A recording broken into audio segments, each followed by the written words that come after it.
Assalamualaikum warahmatullahi wabarakatuh. Waalaikumsalam. Jadi di sini kami akan menjelaskan tentang arsitektur transformer dalam deep learning yang di mana ini mencakup konsep dasar, komponen, dan aplikasi. Jadi di sini ada anggota timnya, saya Jelena Farezi. Dan saya di Bavian Applications. Oke, next. Nah, jadi di sini ada bagian latar belakangnya. Jadi untuk perkembangan deep learning ini mendorong kemajuan dalam pengisian data berurutan seperti teks, suara, dan data waktu.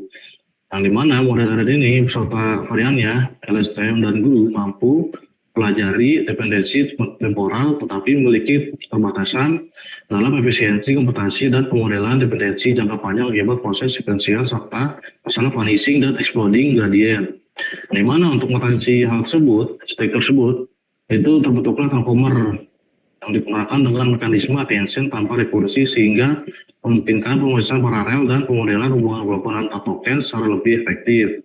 Di mana untuk pendekatan ini menjadi dasar pengembangan model modern seperti BERT, GPT, dan T5 yang mewujudkan kinerja unggul pada berbagai tugas pengurusan bahasa alami. Oke, next. Jadi di sini juga ada tujuan tulisannya, yang mana meliputi pertama satu, memahami konsep dasar dan prinsip kerja transformer. Yang kedua, itu untuk menguraikan komponen utama yaitu encoder, decoder, dan attention. Yang ketiga, ini menjelaskan mekanisme pendukung, utama itu posisional, coding, dan FLN. Yang keempat, menjelaskan proses pelatihan dan aplikasi di dunia nyata. Yang kelima, memberikan contoh intuitif pemahaman model. Oke, next.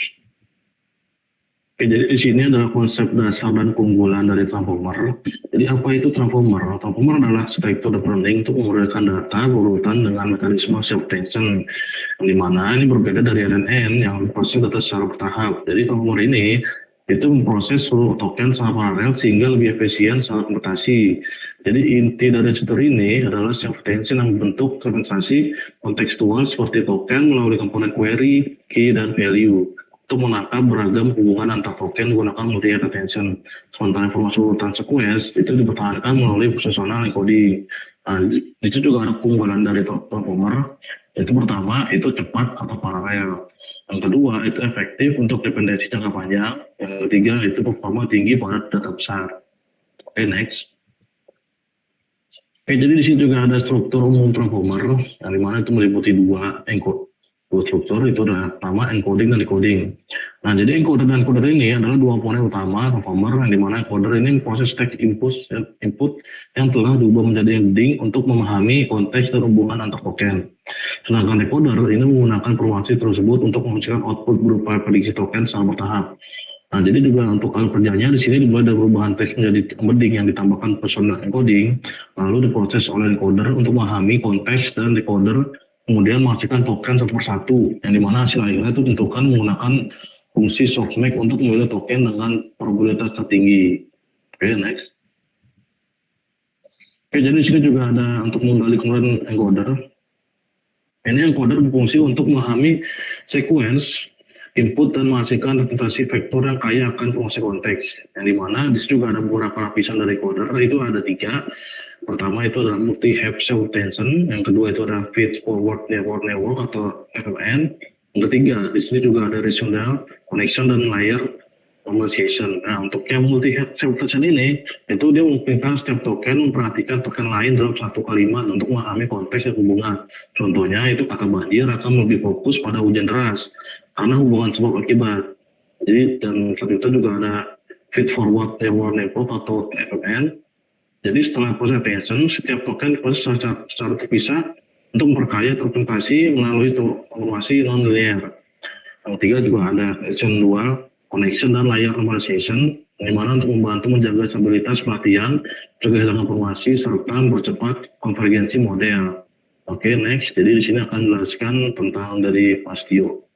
Oke, di sini akan saya baca untuk slide menggali komponen decoder ya. Pertama, fungsi decoder itu dalam transformer yaitu menghasilkan sequence output seperti teks terjemah gitu. Nah, decoder terdiri dari beberapa subkomponen utama, yaitu mask self attention digunakan untuk memastikan model tidak mengintip token di masa depan dengan menerapkan triangular masking. Nah, sehingga prediksi benar-benar dibuat berdasarkan informasi sebelumnya. Selanjutnya, encoder-decoder attention memungkinkan encoder memfokuskan perhatian pada bagian input yang paling relevan, di mana query berasal dari decoder, sementara key dan value berasal dari encoder.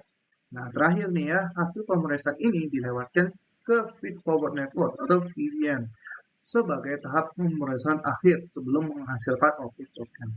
Nah, di slide berikutnya ada mekanisme pendukungnya, intention maupun decision, yaitu intention mechanism memungkinkan model memberikan bobot berbeda pada setiap kata sehingga dapat fokus pada kata yang paling relevan. Misalnya, menaruh perhatian pada kata hujan saat memproses kata banjir gitu. Nah, karena transformer memproses data secara paralel dan tidak memiliki pemahaman urutan bawaan, digunakan positional encoding untuk menyuntikkan informasi posisi kata melalui pola sinan dan konsonan, sehingga model dapat membedakan makna kalimat seperti A memukul B dan B memukul A. Di slide berikutnya ada proses pelatihan training ya, di mana tuh siklus pelatihan dimulai dengan memasukkan dan menginput data ke dalam model untuk menghasilkan prediksi. Lalu dihitung loss sebagai selisih antara prediksi dan label asli. Nilai loss ini digunakan dalam proses backpropagation untuk memperbarui bobot model agar kesalahan semakin kecil. Gitu. Nah, contohnya, untuk input saya pergi ke sekolah untuk titik-titik. Nah, model dilatih agar memprediksi kata belajar dan semakin akurat gitu.